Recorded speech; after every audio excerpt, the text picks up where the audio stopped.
የጉድ ሀገር ነው አለች እማማ ልጣሽ። የእማማ ልጣሽ ሌባው ልጅ ገና ጠጅ ቤት ሲገባ ተንበርክኮ ይቅርታ ይጠይቃል።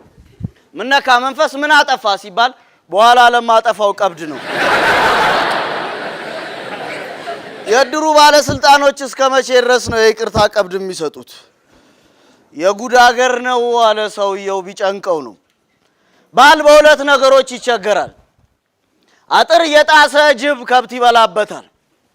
አጥር እየዘለለ ውሽማ ሚስቱን ይተኛበታል።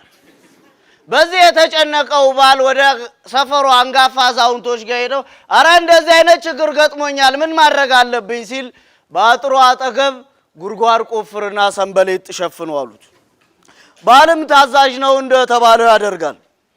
እንደለመደው ጅብም አጥር ሲጥስ ውሽማም አጥር ሲዘል ጉድጓድ ውስጥ ይፋጠጣል። በጠዋት ባሌን ጉዳይና አዛውንቶቹን ሰብስቦ ጉድልኝ ይሄን የጉድ ሀገር ምን ላደርጋላቸው ሸልል አሉት። ምን ያለው ደግ ቀን ምን ያለው በጎ ቀን ግጥምጥም አረጋ ሁለቱም ባንድ ቀን አለ።